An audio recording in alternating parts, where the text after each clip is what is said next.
Hi, folks. This is Don Meisner with the North Country Fishing Report. You know, one of the things that I guess here's something that's really difficult for me to understand, and I know I'm stammering here because I'm trying to find the right words to explain this. For years and years and years, the one thing that brought me to this area was the idea or the lure, poor choice of words, I know, but the lure of catching a giant muskie. Muskies, they haunted my dreams. The whole time I was in the Navy, all I could think about was getting out of the Navy. And believe me, I had a great tour of duty in the Navy. But the whole time I kept thinking of returning here to the North Country to fish for muskies.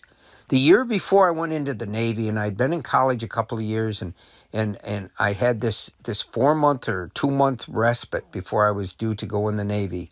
And I got a chance to experience our waters, and I fell in love with the Deer River over by North Lawrence, New York, because muskies lived in that water. And I guess what I'm trying to tell you now is through the years, muskie fever has sort of left me, and I can't tell you why. Doing TV shows and having my guests be able to catch a muskie was one of my greatest dreams and one of my greatest thrills. But I've caught a lot of them, and they're one of the most amazing species that lives on this planet. I really believe that. But I've sort of, I don't want to say graduated, but I'm not driven so much to catch a muskie anymore.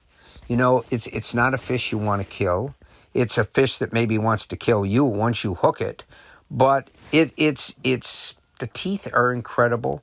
If I hook one, and especially if I'm waiting, what am I going to do with it?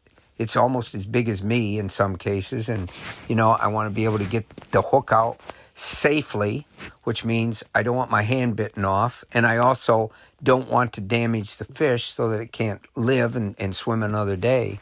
And I've sort of graduated or gone down back to grade school, and I'm enjoying fishing for bass. And, you know, it's made me think because my buddy Rust, who you've heard so many times on the radio, will come on here and tell you all about the great muskie fishing. And he fishes our tributaries. And I just spent a day fishing with Russ for bass and northern pike. We had a wonderful time.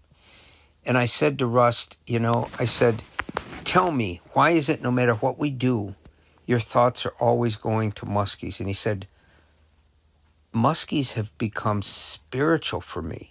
It's and he said it so beautifully and so poetically in that, and he doesn't want to kill them. He's fallen in love with them, but he dreams of seeing the gigantic wake coming from the shoreline as the muskie's eyes have viewed his lure hit the water maybe 40 feet away, and it knows there's something there. It's invaded my area. I'm the king of this area. Nothing can harm me, and I'm either going to go kill it or eat it or something, and the muskie charges.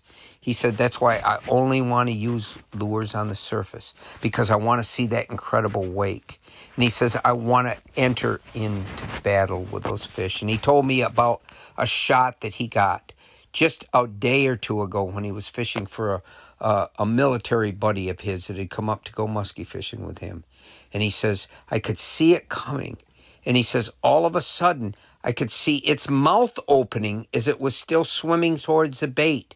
And the wake got broader and more aggressive. And he says, as I saw those jaws spread and open up, it was the most incredible thing I'd seen. And then, as it got near, you saw it clamp down on its victim, which happened to be the frog that he was using.